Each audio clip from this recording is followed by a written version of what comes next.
Sebelumnya, Assalamualaikum warahmatullahi wabarakatuh. Waalaikumsalam warahmatullahi wabarakatuh.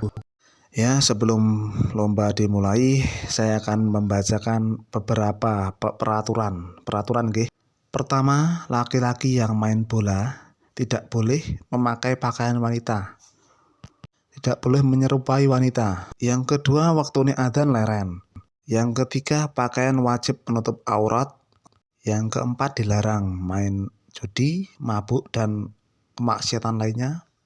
Yang terakhir, mainnya harus fair play. Sekian, wassalamualaikum warahmatullahi wabarakatuh. Waalaikumsalam warahmatullahi wabarakatuh. Saya serahkan kepada Bang Jo selaku komentator. Matur suwun Pak RW, saya ambil alih. Bismillahirrahmanirrahim. Kita buka pertandingan pertama, RT 1 vs RT 3.